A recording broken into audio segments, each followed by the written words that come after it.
welcome to another edition of the Sports One.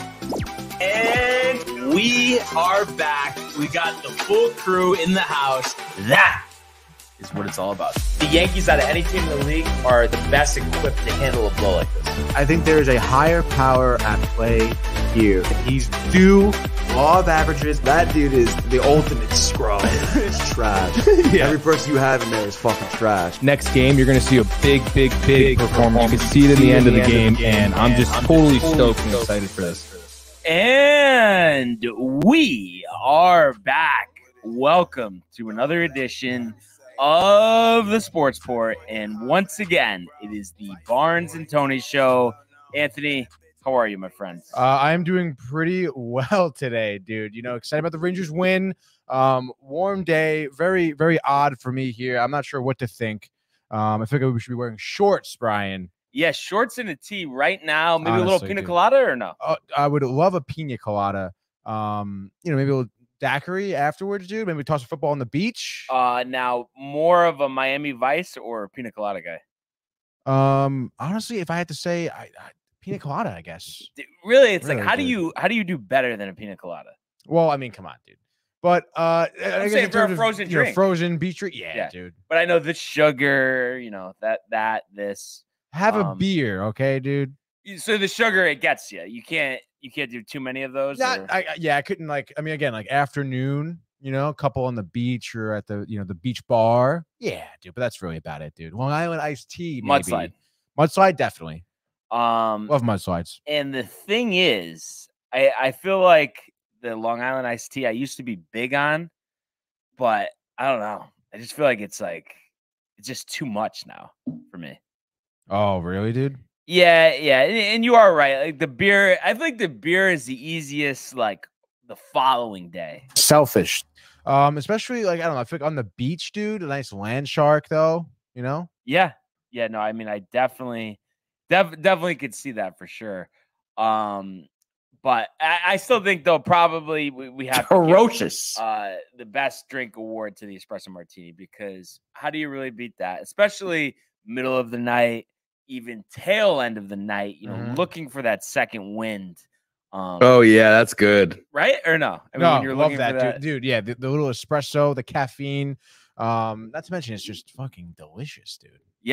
Yeah, no, I mean, you're totally right, Tony. But before we get to hockey, let's go to the world of Major League Baseball. 2-2, he got him swinging. A back-to-back strikeouts for Robbie Ray. There's damage right there. Shohei, way, sayonara. Where did that land? Stuck to Chapman, who leaps up and grabs it. Story spins and fires. Out at first. There it goes. See ya. Home run, Aaron Judge. The Mets. Oh, we do have a comment. The Dan Roper Company. Yes. Great show, guys. Of LA Barnaby. Oh, no kidding. There dude. we go. Oh, love to see that, man. So really appreciate that. All of our loyal fans and listeners, Tony. That is for sure. But give me, before we get into the Yankee news from yesterday, I feel like a little quiet on the Mets front, Tony. No, I mean, I was just mentioning to you, Escobar potential trade. But yeah, but again, I mean, I think everyone's all eyes and ears are on the Correa deal. Like you said yesterday too, it does seem that that it's going to be a drastically different, I suppose, contract that they're giving Correa now. Given the issues with his physical and everything like that. So people are talking as the people do talk, but I'm so confident they'll sign a deal here. But I think it's just a matter of time, I guess, dude. Jeez. You would think, but boy, I mean, I know obviously the big names, are no longer on the free agent market, but the stove is really cooled. And I don't know. I just expected by this point in the offseason, and of course, our main focus is our teams, but just in general across the league, that there would be more trades. There really have not been many trades this offseason. Yeah, I guess so. I guess you're right. Well, I mean, when you think about it, though, I mean, the free agency pool was so hot. I mean, there were so many good, good players out there that hit free agency that I'm sure a lot of teams were kind of scurrying for, thinking they could have gotten him, planning for if they did, But I mean, I guess you are right. There hasn't been many trades, but I mean, who's willing to trade? I feel like not many people are willing to trade, at least big names anyway, Yeah, the only big you just think about franchises, I mean, I know like the Marlins are close, but it's like I personally think, and I know you can't keep trading away everybody, but why not get 10 prospects for Sandy Alcantara and just really build something sustainable? Yeah, I guess so. And even Pablo Lopez, because what is he, 27, 28 years old? 27, I think. And I know the numbers are a little inconsistent. The splits at certain times aren't pretty, but you're telling me that he's pretty good. Like you think he's on a championship level team. Is he a 3-starter? Is he a 4-starter? What is he? I think on a championship team, I think he can find his way in the 3 spot, honestly. Yeah, definitely. And it's funny because for a while, I was thinking him for the Yankees. So he is 26. He'll turn 27 actually right before the season starts. Last year 10-10, 174 strikeouts, 180 innings pitched, 3.75 the year before, 3.07 ERA. But yeah, they were talking the whole Glaber swap.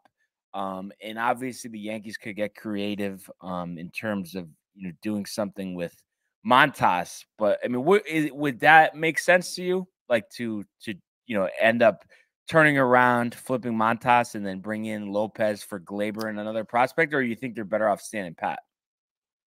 I mean, if they get another prospect, for Glaber and everything, I would say, yeah. I mean, I think, flipping Montas, I think would be one of your smarter moves, honestly, because when you think about it, especially for someone like Lopez, I mean, is Montas really going to be your future? Probably not at all. Lopez could be. Lopez, I'm just seeing in terms of control here. I know Montas has 1 year control. Lopez has 2 seasons of control.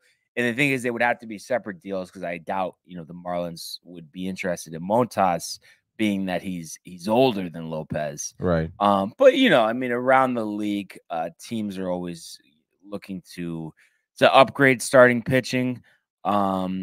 But I don't know. I know because like LeMahieu, we don't know exactly what the deal is there, but I still am in favor of trading Glaber, 1 to capitalize on value, but 2, but really open up the middle of the infield for Peraza and Volpe. I just really want to see that as soon as possible. Do you think they're going to do that? Honestly, I think one of them will start. But I just really? Can we get IKF out of there? There's got to be a team that needs a shortstop. Come on. Yeah. I guess Pirates. So. I mean, the Pirates give us cash considerations for IKF. Probably. But the Twins. I think the Twins. Who's their shortstop? I don't. Polanco. Oh yeah, maybe you're right. And obviously they had IKF. Before they flipped him to the Yankees. But I don't know. And then he could play third. There's so many different ways to go there. But judging by your tone, Tony, it almost seems like you're saying any type of big move, whether it's trade or I mean, I guess it would really be trade because there's no one left, but you're not really anticipating anything before spring training for any team. No, not really. Yeah. I just, oh man, I mean, it's disheartening in a sense because I just feel like it's like, if we were going to be able to get rid of Hicks and Donaldson, that it would have already happened by now. Right. What's better than Dave and Rick from 6 to 10 and now the Sports Port with Tony and Barnes? Aww. What a day. What a way to start your day. Michael, obviously the best that there is out there. So we really always appreciate the kind words, Tony. Have you watched or listened to Rick and Dave, I should say? I listened to a bite this morning. Seems like they're adjusting to life well. The 6 to 10 slot. To be honest, I'm having a tough time adjusting to it. Really? Because normally when I get up in the morning, which is what's your mean get up in the morning? Average time, I'm saying. Average time, 6:30. Okay. Yep. Maybe 6:45. I'm out of bed. Yep. Yep. But it was nice. Because I get up, I go for my run, You know, I don't listen to anything. I make breakfast, I shower, I get ready. By the time I'm done, I get to the studio, they're kind of like wrapping up their show almost, right? 8 o'clock they went off. Was it Originally? Yes. Yeah, Now 8 it's o'clock 10. they went off. And then I'm like, oh, this is great because now I go to the app and I can just rip through all 3 hours basically. And if I don't like, if they're talking Knicks, I can fast forward. I don't really want to listen about the Knicks. Talking football, so I fast forward, and then I'm listening to it. I'm setting up here, sports port, and I'm all ready to go. So it's a little bit of an adjustment for me, I think. Well, because does it not post it to the app till the show's over? It depends on the producer that day. Sometimes they'll post like the first hour during the second hour. Sometimes they wait till the end of the show and they post all 3 hours or whatever. So which is now 4 hours. Which is now 4 hours, which is great. Love that. I mean, good for them, I suppose, for having this time slot. Michael does, say, not gonna lie, a little extra they are acting, but I honestly think they are a little nervous. Hey, listen, I mean, I would be too. Naturally, it's new to them, right? So they're gonna be a little nervous. There's gonna be an adjustment period. Right. They also have an extra hour to fill too. Yeah. So they're probably thinking, oh, maybe we can just like BS for a little bit more. Let's extend some conversations about nonsense or whatever.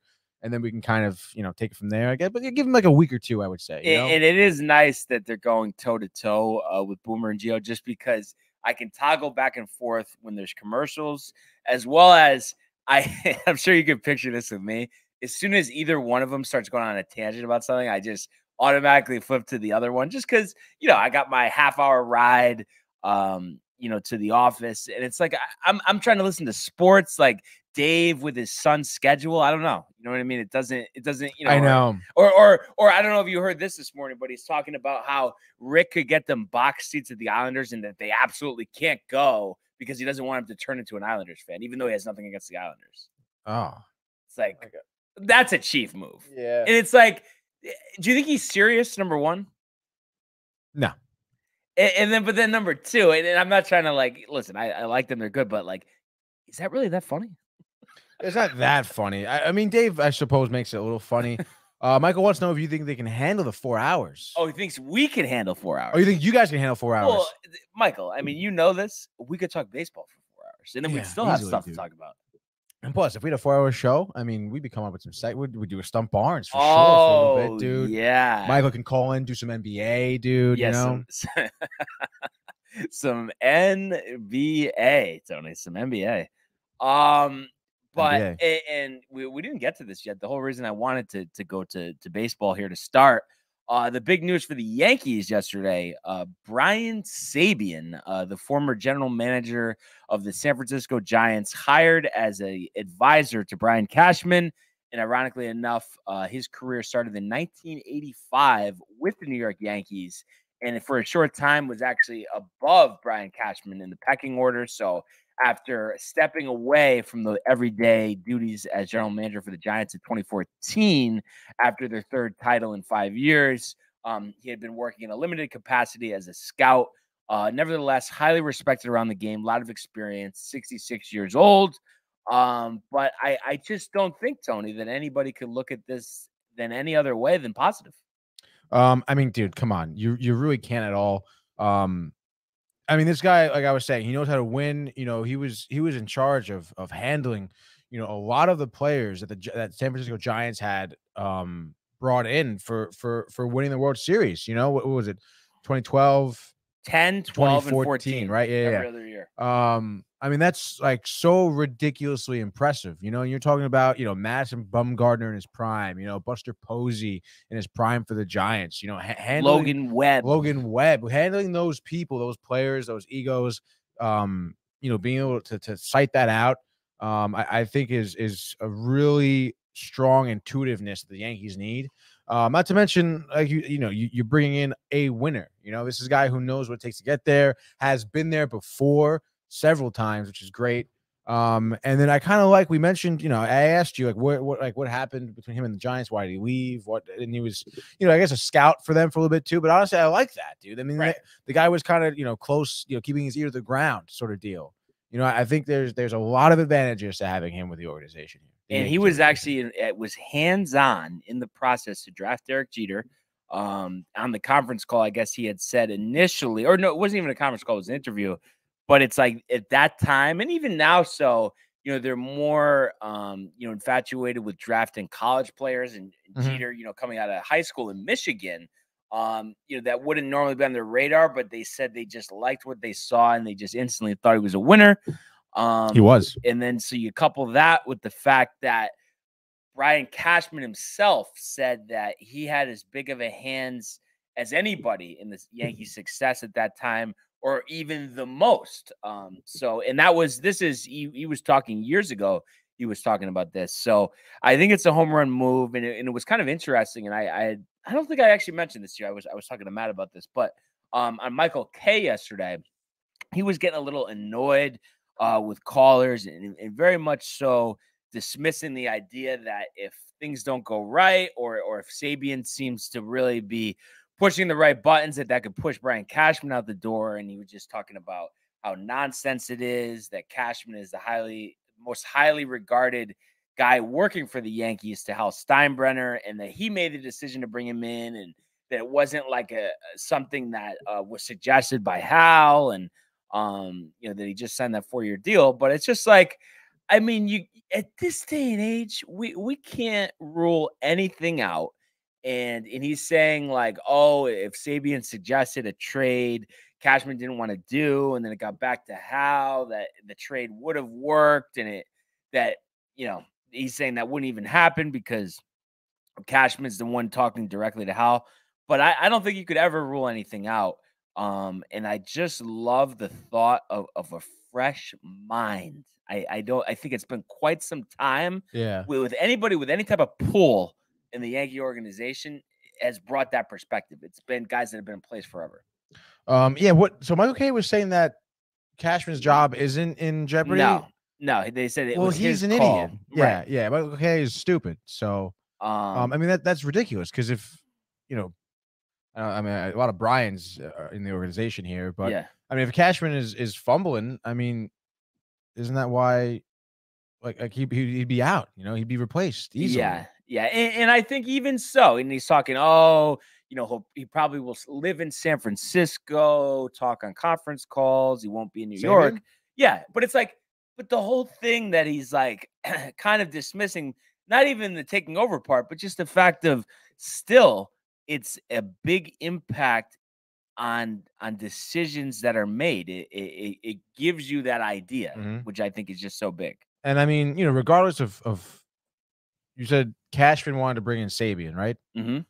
I mean, even so, I mean, Hal would have had to enjoy the idea to entertain it. So right, exactly. Because Hal, you could tell, he's grown a little impatient, tired of criticism. And I think finally, all that booing last year just brought out in him, his inner George, if there is such a thing. But I think there's no way that part of him doesn't want to prove a lot of people wrong. I'll just dude. Love proving people wrong. Yeah. There's nothing that gets everyone Ruthian. I mean, I am hoping this will be a Ruthian season. We know all the winning he did with the Yankees. But really, that's all that I really see here. I mean, just some minor stuff. I guess the Cubs are close to a deal with Eric Hosmer, the former, obviously, Red Sox, Padre, Royal first baseman, but that doesn't exactly move the needle. And I think was there one other thing? I always go to Sports Edge. The Red Sox avoided arbitration with Devers, 1 year, $17.5 million. Love it. Dom Smith still negotiating a long-term deal. Dom Smith to the Nationals, pending a physical, according to Tony. But I mean, I think, come on, Dommy, buddy. He's pretty healthy, actually. No, but not even the physical. I'm just talking about performance-wise. Pretty piss poor. I'm saying almost Josh Donaldson level. No, not that bad, dude. I mean, I think Donaldson has more power, though. Yeah, I guess so, but I feel like Dom Smith has definitely made more contact, dude. And he doesn't think everything he hits is a home run either. Like, I'm sure there's somebody that's close, but maybe like Steven Drew or something, but I don't know. I mean, I think Donaldson is very much so up there in terms of one of the more embarrassing seasons that we've ever seen. Yeah, I would say so. It's not even like if he was like a humbled person or a nice guy, it wouldn't be as bad. Yeah. But he's kind of a shithead. Wait, think about all the innings, Tony, that we've logged watching games. Have we ever seen somebody say, "You're not going to throw me the fastball"? I mean, come on. That's number one on my list. So stupid. Oh, so funny. Oh, man. But really, really pumped for the season. That's the icing on the case. But let's go to the world of the National Hockey League. Here's Matthews. Scores! Patrick goal! My goodness, this is a great shot. Big hit on the far side by McCarr. He flattens Jordan Stahl. Oh, my goodness. That's the top right back. Terrifying and robbed by Shesterkin. That's brilliant from Igor Shesterkin. It's a breakaway to win it in overtime. McDavid scores the winner in overtime.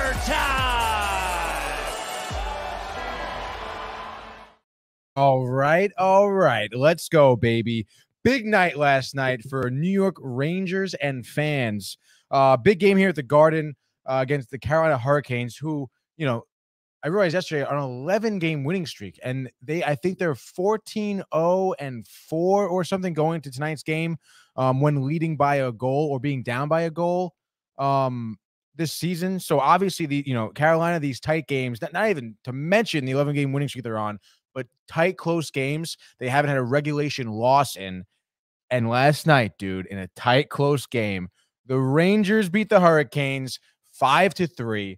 And honestly, I was watching a little bit of this game because we had screen time last night, first couple periods, right? I was here for. So I was looking at updates, little highlights here on my phone while we were doing screen time. And then I was able to watch the entire third period last night at my place. And it was like, first of all, I guess let's recap the scoring so far, right? First period, 7 minutes into the first period, you get a Brent Burns goal here with assist by Paul Stastny and Jacob Slavin. Obviously we know about Brent Burns, right? Came over from San Jose, a really good defenseman here. He's got the beard, pretty solid offensively as well. Not afraid to get down and dirty and physical with players, which is what we saw out of the gate, by the way, in this game. Rangers and Carolina both getting very physical. Just to start off with, by the way, not even any tensions arose yet. They were just starting off physical. But later in that period, 16 and a half minutes in, as I mentioned yesterday, one of the keys to victory for the Rangers was taking advantage of those power play opportunities because we know how good Carolina is. We know sometimes the Rangers, lack in the 5-on-5 hockey. So you get a power play opportunity, you have to score on it, and that's what Jacob Trouba does on the power play. And again, these are one of these goals, just a grip it and rip it goal from the blue line here for Jacob Trouba. You really got to appreciate how he's grown, honestly, as a player, as a captain, as a leader with the Rangers organization. You do understand, he is on the ice a lot for when the Rangers give up goals. But a big adjustment period, I think, for Jacob Trouba here, kind of breaking into this leadership role, I should say, as well as, being called upon to be a better hockey player in general too. So, a lot of weight on his shoulders. And of course, being in the New York market, people are pretty ruthless here, but he has a nice power play goal to tie up the game. And then maybe like 18 seconds later, you had Nikas score, putting Carolina up 2-1, and you're kind of thinking like, man, Carolina kind of has their foot in the gas pedal here. We thought we kind of tied it up and kind of breathe a little bit, but no, and this was, like I said, 17th minute of the first period. So kind of going into, your first intermission, you're thinking you're tying it up, you're evening the playing field here. Carolina says, oh no, we're taking the lead. So let's fast forward a little bit. It's second period, no scoring until almost 17 minutes into the second period. So almost a full period goes by until there's another goal. And would you look at that? It's a Mika Zibanejad goal on the power play. I would say, power play goals here, like I mentioned, that is where you can kind of, I suppose, the Achilles heel of the Hurricanes, you could say, because at that point, you're kind of getting them angry because they're making mistakes. You're forcing a power play opportunity, and then you're shoving it in their face by scoring on them. And I would say, these are the only two power play goals that the Rangers had last night. But I will say on both power plays, I would say, because they had one in the third period that didn't really look good at all. But those first two power plays they just had some phenomenal puck movement. You had players like, Braden Schneider, who was just really comfortable, down low, being an aggressive hockey player, moving the puck really well. They were finding an open man, forcing Carolina to kind of chase them around the ice. And then again, being smart with their passes. But more importantly, what I saw, during that power play is that they knew when to shoot it, not every time. But I think what we're seeing is the Rangers understanding that, in order to score, you got to shoot. So, I mean, they're getting more pucks on net, which is nice. Unfortunately, though, about 30 seconds after the Zibanejad goal, you had Chatfield, take the lead again here for Carolina. And once again, you're thinking like, oh, man, they tie it up. We're feeling pretty even. And Carolina just snatches that feeling from the Rangers yet again. And I mean, for the Rangers to be put in that position, I think says a lot for them, because the third period they came out, and at this point, you had both teams just at each other's throats in physicality, in speed. There wasn't a whole ton of stoppages. It was just really high octane hockey in the third period. It felt like a playoff game to me when I was sitting at home. I was honestly amped up because there was bodies flying. Obviously a lot of pucks on net, a lot of great saves as well. Third period, 30 seconds into the game, into the period, I should say, Terry Panarin gets a goal. And it was just, I mean, obviously, team effort, assist by Lindgren and Fox. You have to see Fox and I get some points on the board here after a little bit of a couple, quiet few games previously. But Panarin does what he does best, and he kind of dangles his way to the middle of the ice, and he just, rips a shot past Kochetkov. And you know what? That ties up the game. It's 3-3, just like that. And then, play goes on again, physicality happening. But the Rangers, I mean, especially after that Panarin goal, were so dominant for the next few minutes. And I think it really scared Carolina a lot.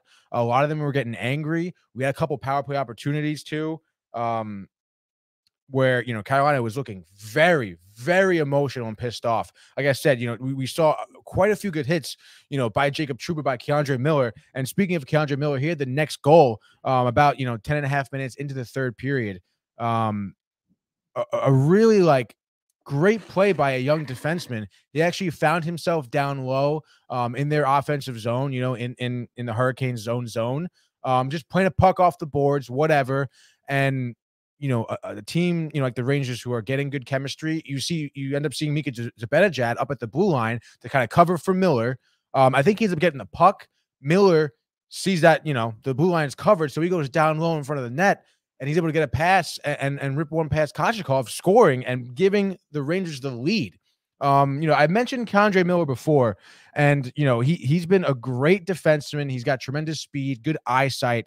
He knows when to poke check, when to slide, try to block a shot, when to, block some shooting lanes. He's got great, natural defensive instinct. But to watch him kind of play a little bit of offense here and, find the back of the net as well, I think was super impressive. And I think really shows, a lot in terms of how Keandre Miller can kind of, mature as a player for the Rangers. And then you get an empty netter towards the end of the game by Philip Hedl, who didn't look too happy about it. He was having some issues with Gallant, some issues, with his playing as well. He wasn't playing great. Getting moved down to the fourth line, which, Brian and I can get into, because a lot of people are still ridiculing, Gerard Gallant, even though the Rangers have been doing so well, which is pretty interesting, I find.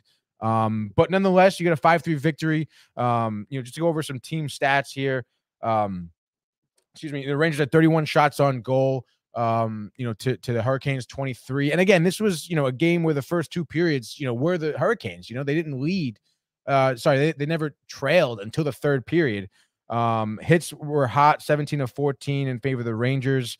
Rangers winning faceoffs 20-25, 3 for 5 on the power play is really what you want to see as well. That was probably the huge, I would say, turnaround for the Rangers in this game, was the fact that they were able to take advantage of the power play, and of course limiting Carolina 0 for 3 on the power play.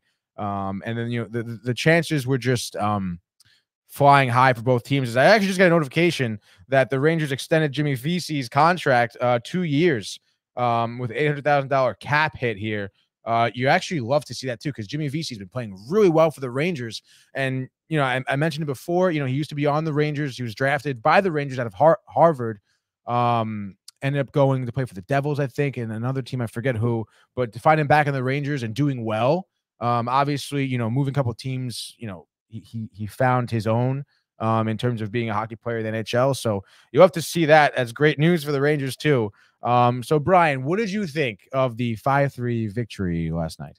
Tony, maybe. Obviously a couple of things we could talk about, but maybe the game that I've watched this year where there was the least amount of complaints on my end. And I'm sure, you could point to some stuff like, 3 goals allowed by Shesterkin, not great. But you know what? The biggest thing that I like to see is that Carolina had some answers, but so did we. And I think sometimes those instant answers like they had last night have been deflating for us in the past. You just think about how quickly, like that goal in the first period by Nikas, 16 seconds after Trouba tied it. I know, dude. The 29 seconds difference between Zibanejad's goal in the second and Chatfield's. That's obviously a big, just answer right away. And then, so you go into the third, you're a little annoyed, you're down. But to get that goal in the first minute and then to continue to add goals, and to get them from 5 different players, and other than Zibanejad, guys that haven't scored a ton this season, I think, that's encouraging. And obviously Trouba as a defenseman, and that's not offensive minded. How many goals are you really going to get out of him? But anytime you can, you'll take it. Artemi, I've talked about how he hasn't scored that much this season. Nice to see him get on the board. And then, Miller, a guy that doesn't score a ton, but nevertheless, his 3rd goal of the season was nice. And Hedl, I understand he's been struggling, but and what we've been talking about in terms of with Gallant, that's just the only thing I think I'm concerned about, is because obviously that body language wasn't good. And I don't know the inner workings of the team, but I would imagine that Philip Hedl is liked by his teammates. And I can't imagine him getting demoted to the 4th line is seen as a positive thing, unless obviously whoever is taking his spot obviously enjoys that.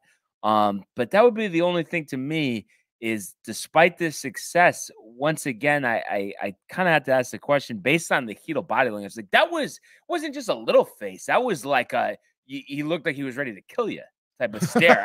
I noticed that right away on the broadcast. What do you think's going on there? I just think Hedl, has found himself on the wrong side of some goals given up, the wrong side of some plays. Someone who's off to a pretty good start, I think has kind of suffered a little bit in terms of level of play. He did have a goal last night. It was the empty net goal. So I'm sure, he was thinking to himself, like, I was pushed down to the 4th line. This sucks. I haven't been playing well. Empty net goal. that's horse shit. What does that mean to me right now? It means nothing. So I'm sure, honestly, getting that empty net goal probably felt even worse for him. You got to also, put into account, he's one of the younger players on the team. Someone who's, riding pretty high coming into this season as well, coming off a good, postseason. I don't know, man. I'm sure quite a few things are going through his head. There's a lot of murmurs about Gallant, constantly moving players around in lines. I think if I was a coach, I would really like to do that. Just because I would want everyone to know everyone's playing style. You can't limit yourself to just keeping one person on one line. And then when you do have to switch, it kind of messes some stuff up because it's just different playing styles. You really have to be a very adaptable player if you want to be good in the National Hockey League. Especially when, players who aren't doing well, why would you not switch it up too? Why wouldn't you toss them on a different line? Why not? Especially with all the talent the Rangers have. It seems that a lot of people I've been noticing on Twitter mostly don't really enjoy that Gallant does that. And a lot of people are ridiculing Gallant too for kind of not having lots of patience with the younger players. I guess. I think he does a good job with our young guys. I understand he's pretty hot on Sammy Blaze for some reason, who's been, pretty ice cold this season. Only 6 minutes of ice time yesterday. Oh, really? Yeah. So maybe he's realizing, don't have him on the ice as well, but as much, I should say. But Sammy Blaze was someone who was actually pretty good for us last season, and then he had like a knee injury, I think. I forget what it was, but he was injured and out for a while, like a long time. But then you get Hedel only getting only a little bit 8:45, 8 minutes and 45 seconds on the ice. Gauthier gets 6.5 minutes, and then obviously everyone else gets a shit ton more. It seems that he is also pretty hot on Barclay Goodrow. He gets a lot of, good amount of minutes too. He's got 18 points on the season so far, 8 goals, 10 assists. For a center, you'd like to see a little bit more action from Goodrow.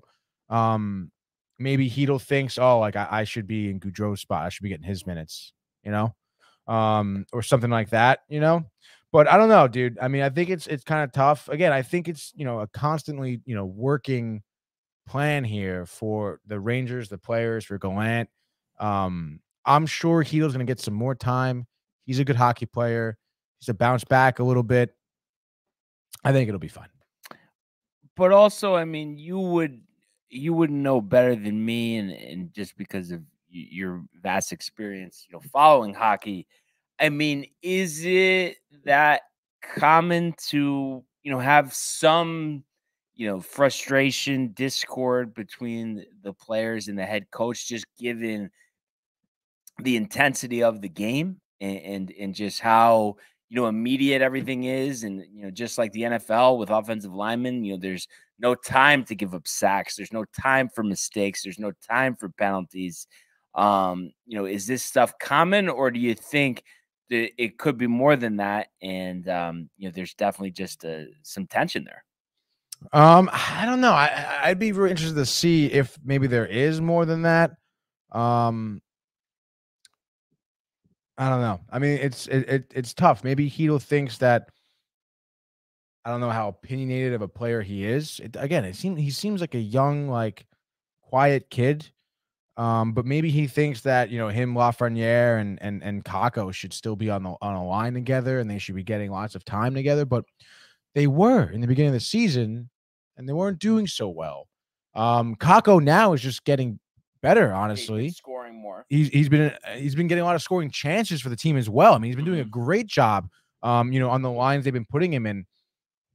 So, I mean, you really can't argue with, some of the results for Kakko. Lafreniere still hasn't been doing well. I'm sure Gallant has, a plan in place. Is he maybe communicating enough with these guys? Maybe not. I don't know what's kind of going on behind closed doors. But Hedel definitely angry. But like I said, I think these things will resolve themselves. And I think Hedel's the type of player who can score on his own. He puts himself in good positions a lot, or I've seen it in the past anyway. So I think, regardless of a line, whether he's with Kakko, Lafreniere, or, Renizzi joins us. Ready for hockey. Good Sorry, morning, Tony. Renee. I was excited. Sammy Blaze will find a way to score. Hedel. We have a few comments, by the way, Brian. L.A. Barnaby and Sons says, you guys are the best. Love the baseball conversation. You don't see that this time of year. Is that you, or is that someone from the... That's L.A. Barnaby. I'm not, one of the employees. Oh, wait, there. Really? Yeah. So, that's nice. We appreciate that. And then we have Brian saying, live show from the Hard Rock opening day. And he goes, Brandon Chatfield? Somebody from Eastern. Matt, I think. Oh, is this the guy you were talking about yesterday, too? No. Oh, different. Oh, God, dude. I think it's Julius Chatfield, I think. On just similar last name, having fun with it. Michael says, great show, fellas. Let's go Devils. Hey, man. Dude, the Devils been pretty quiet. Pretty quiet, and dude. Not to, Michael, I'm not attacking you, bud. But I do feel like the tables have turned a little bit in terms of the Devils. I wouldn't fear them at all in a playoff series, and I know Tony would say the same thing. Speaking of playoff series, and you asked me this yesterday if I think the Rangers could beat the Bruins in a series. Last night, that third period, if they play anything like that, they could handle any team in the league. Yeah, because to go out there. Even the whole game, I understand they didn't do well the first couple periods. They still scored, though. They kept themselves in the game those first two periods, which put them in the position for the third period to win. Not to mention you're playing, probably I would imagine the Hurricanes had the longest win streak currently in the league at 11 games. So one of the hottest teams in the league, who's had a top-notch goaltending find in Kochnikov. Not to mention, just great all-around offense and defense here. And to be down constantly the whole game, always trailing, always running uphill, to find yourself in the third period up 5-3 as the game, the final buzzer goes. I mean, that's a Stanley Cup victory is what it seems like, That's a team that could win. Yeah. And geez, somebody was, I'm trying to think. I guess it was Boomer was talking about it, but just how good the Rangers have been playing in their. Oh no, you know what it was? I was watching the post game show actually yesterday, and they were just saying now Chris Drury has to look at this team, has to look at the fact that obviously this was a few games back, but that they ended that big streak that the Maple Leafs had. They just ended the big streak the Hurricanes had. That he's sitting, that he has to feel pretty good about his team, and the fact that he's going to go to James Dolan and say, there's some moves that I want to make to really capitalize on this season, and there's no reason why we can't go for it this year, which was refreshing to hear. Of course, I mean, there's no reason at all. You came very close last year to going to the Cup. You made good improvements that are paying the, on your back ends here, and Trocheck specifically too. Even after losing, guys like, Frankie Vetrano, Tyler Mott, even too, some guys, Andrew Kopp, guys at the trade deadline, Ryan Reeves, guys at the trade deadline, guys at the trade deadline that helped you out to get to the Eastern Conference Finals. You ended up losing. And you've been picking up where you left off now after. But all I have to say, dude, Tony, is because we talked about this and you've been in favor of it. Please steer clear of the Chicago Blackhawks. Yeah, I think so. Those guys are old. I feel like they don't have enough energy for me. Yeah, they suck. We have a couple comments left actually. Michael calling you Eddie Mush, I believe. By the way, we stomped out Eddie Mush. I forgot what it was. I don't know. But you know what I'm talking about. No, I do. You said if this happens, no more Eddie Mush. It didn't happen. No more Eddie Mush. Yeah. He also says 800 subs. Congrats. Thanks everyone who bumped DTV up just now. Absolutely, obviously enjoy the fans, guys. Anyone who's watching right now, if it's your first time in, welcome.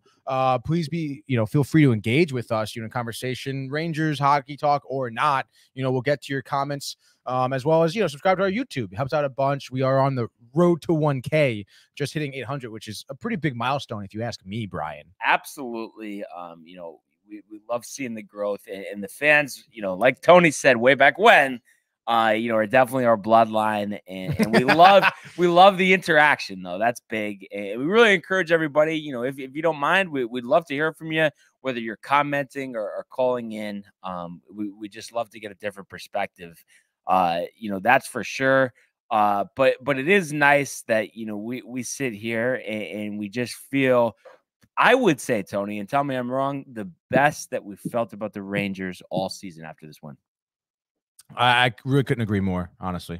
So much fun. They're jockeying for position in the standings, and that's why I think too that it's it's very important to get some reinforcements, because let me tell you, I mean, it's competitive out there. The Eastern Conference, I feel like the West, we might win the West by 10 games if we were in it this year. I know standing wise, not right now, but I just feel like this is. Am I making this up, Tony, or is this like one of the toughest Eastern Conference you've seen top to bottom in a long time? I would honestly certainly concur with that. When you think about the Hurricanes kind of coming on the scene within the past few years, 3-4 years ago, maybe 4 or 5 years ago, I mean, they were nowhere to be found. Whole organization was trash. And I mean, like you were saying, to talk about top to bottom, I feel like a couple years ago, the Devils were lost. The Islanders were struggling with Tavares. Even when he just left the team, too, they were struggling. We ended up going to Toronto. I mean, it's absolutely crazy how good the conference is. Of course, Boston's always good. Back then it was like Boston, Pittsburgh. It was Washington. The Metropolitan was really the hardest thing to get through. And even now, you can play Buffalo and you can, be a little scared about what could happen. Even Ottawa, perhaps, too, if you're really feeling that way. And of course, Tampa Bay smashed on the scene. When they traded St. Louis to us, I mean, they were giving up their captain. We were giving up our captain, with Callahan. It seemed like both teams were almost waving a white flag. But you saw Tampa Bay really turn it around in years following there. So, I mean, Eastern Conference, I should say, sorry.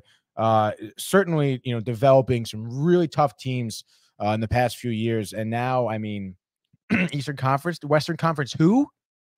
Really? I mean, all the powers in the East. Even though the West won last year. Well, we're talking about this year, though. Yeah, no. and it's funny. It was quite the deficit. I feel like at one point, maybe 10 points, but the Rangers are 1 point behind Michael's New Jersey Devils. There. Wow, So right now, dude. with this win, I said word. Ain't never told no lie. We had been stuck in the wild card slot. Now we're up to 6th place, I believe. Yeah, 1 point behind the Lightning and the Devils, which is kind of interesting. So definitely some room to move up the ladder here. And I know right now it's 7 points, or 8 points. But get a real big streak going. We might be able to challenge Carolina to win this division, which we did win last year, Tony, or no? Yes. Metropolitan. Okay. Yes. So it'd be nice to do that again. And then, you mentioned Buffalo, which we'll talk about in 1 second, but just the fact that they're in 10th. And I have to say, if the Rangers were playing them in a playoff series, I would think that it's going to be a long series and a tough one. And it's not a given that they'd win. So that just speaks to the fact that we're talking about the 10th team in the Eastern Conference. Challenging. I mean, this playoff race is going to be nuts. And I almost think, and tell me I'm wrong here, Tony, but the teams that are 9th and 10th, Pittsburgh and Buffalo, might be better than the teams that are in 7th and 8th currently in Washington and New York Islanders. Yeah, I could see that. I mean, Buffalo just needs like some more.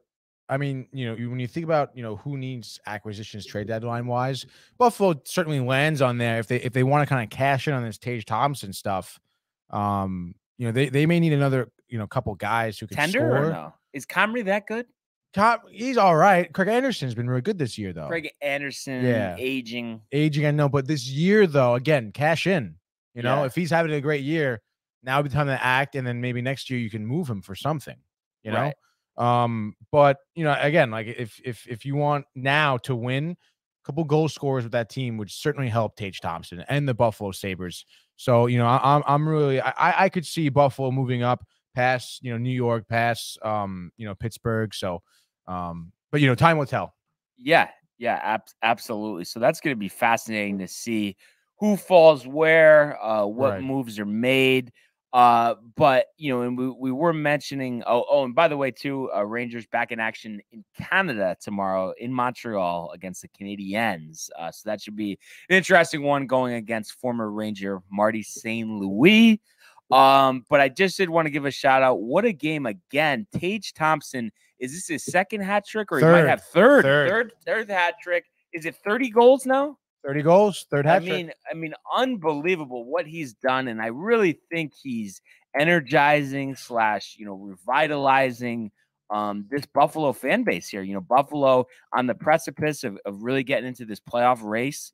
And you think about it before the season, and especially with last year's trade of Jack Eichel, not much was expected of them, and to win a game on the road in Washington yesterday, Thompson out-dueling Ovechkin, I think that's pretty impressive stuff. And they went with Luukkonen in net there, Tony. So to win despite that, I'm almost convinced. I almost want to lock it in that Buffalo is going to make the playoffs somehow.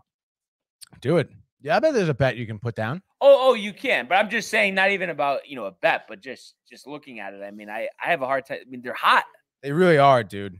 And then, man, that's honestly, it's really, it's really nice to see, honestly, because Buffalo, again, I mean, New York team, so you got to root for them a little bit here. Not to mention, I feel like the way we were talking about Buffalo a couple weeks ago, going to see a game. I mean, I'm excited for this team. This could be like a low key underdog team to root for this year. I'm all about it, dude. And let's see some type of rivalry with the Rangers. Yeah, let's do it. Nice. I mean, hey, but with the way they're playing, they could rival us, maybe. Has it ever been a rival? Even, going back historically?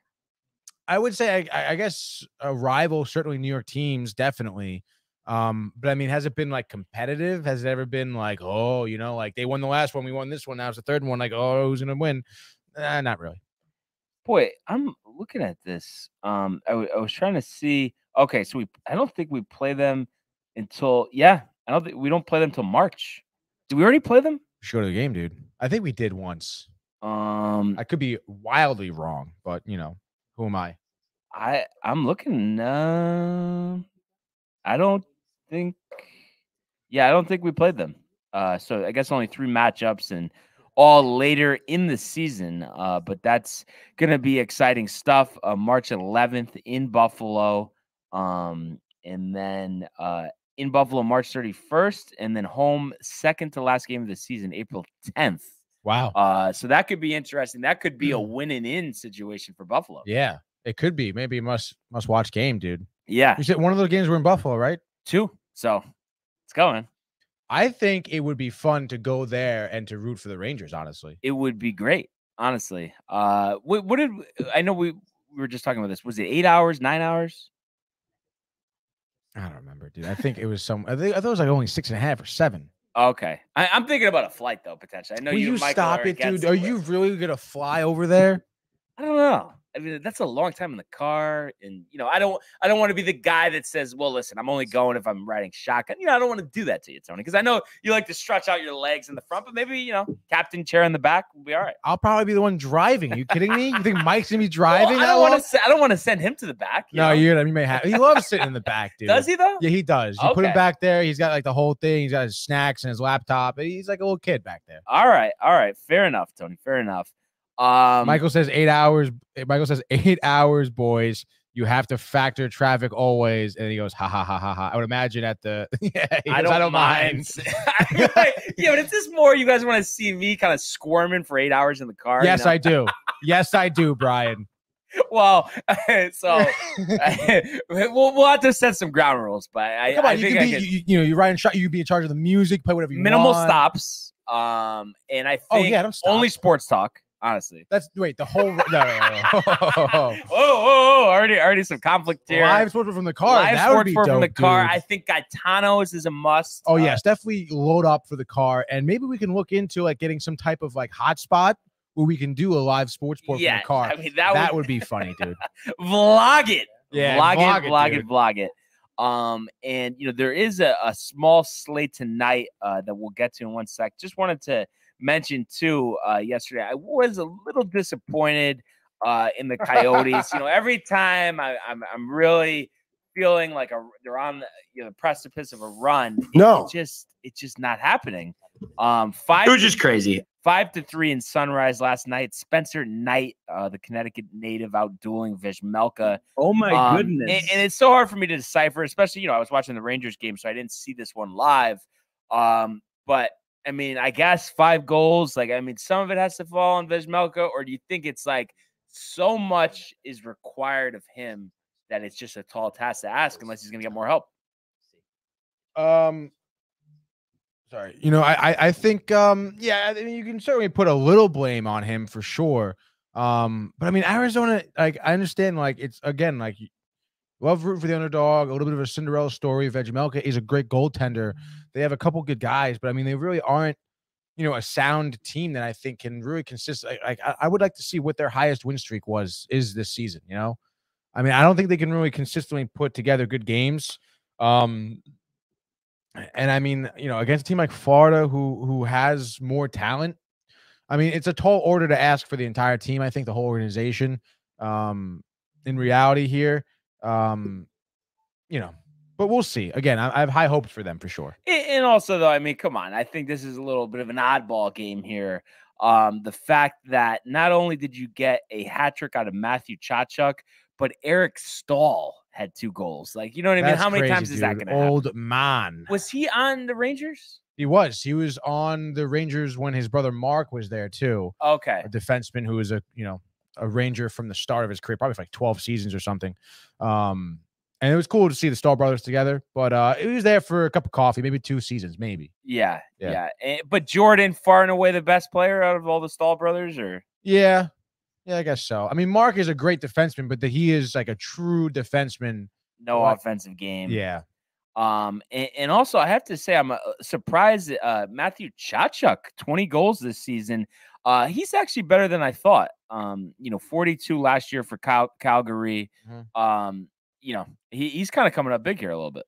Yeah, I would say so. I mean, he had a big season last year, and I think he did come out hot this season. Struggled a little bit, was suspended for I think a boarding call or I forget what it was. But nonetheless, I mean, he's coming back here, and he's getting good rhythm going. So you appreciate that for Florida too. Yeah, absolutely. And just to update everybody, and then we'll do our picks. Last night, a little bit of a tough night for me. 1-3. With the picks, and Coyotes not doing me any favors. So I only pick up 1 point yesterday. Tony sweeps the board. So now, jumping out to a 5-2 lead, hitting on all the Rangers, Sabres, Lightning, and Islanders. And unfortunately for me, the only team that stepped up was the Jets. I don't know how the Maple Leafs lost to the Blues, but I think that's just one of those finicky games, Tony. But 3 games tonight, doubleheader on TNT, Devils, Red Wings, followed by Lightning, Wild. And then the late night game on NHL Power Play on ESPN Plus, Stars at the Ducks. So typically in this situation, we'll do 1 game each and then a common. So as always, you have the pick of the winner. I mean, all right. Brian, I'm going to be honest here. I'm pretty sure I took the Canucks last night against the Islanders. Really? I don't honestly now that you say something, I don't remember. Damn it, dude. I guess. Do I have to go back and look? I mean, you kind of do. Oh no, dude. All right, hold on. Stand by. Real quick. Okay, here we go. Bang. Yes.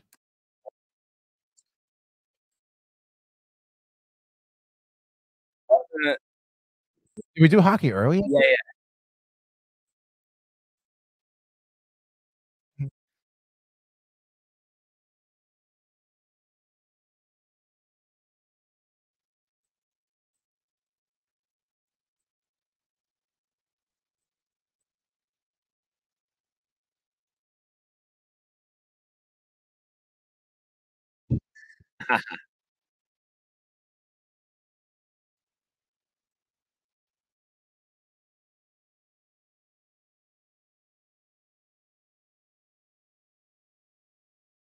Vancouver. Yeah, in their Canadian trip.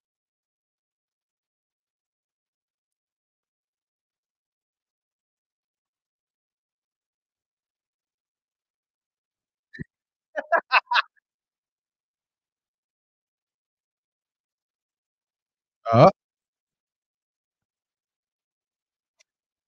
Wow, dude. Right, wow. I'm embarrassed that I missed that one, Tony. Oh, dude, you're so quick to the gun, Brian. Yeah, no, that's what it is. That's what it is. That's the problem. I try to get him in right away. You think you know me. So 3-1 for Tony. But then so you don't. Nothing special last night. Oh my God! Stop it. So dude. now it's a 4-2 lead. And Jay, a live sports part from the car. He's hyped for it, dude. Wild. Would be dope, dude. Michael's riled. Everyone's riled. Tony, are you riled for your first pick? I am riled for my first pick. Let's rip through these babies. All 3 of them, bro. Shuts oh my God, real short slate tonight, huh? Bad job by the NHL. Honestly, what's going on? It's a Wednesday. Tuesday, huge slate. Wednesday, hump day. I want to we're going to your place, right? I want to fucking. We're gonna have to reschedule that, but that's a different story. Are you fucking kidding me? we'll talk about this after. There's a birthday to celebrate. Oh my gosh! All right. Yeah. I guess you know what? I think you're gonna pick the Devils game, and I just whatever, dude. Give me the Lightning again, back to back. Why not? Wow, Brian Elliott started last night, so you should be. Yeah, good. Vasilevsky tonight on the road. Doesn't matter. Minnesota, they love in Minnesota.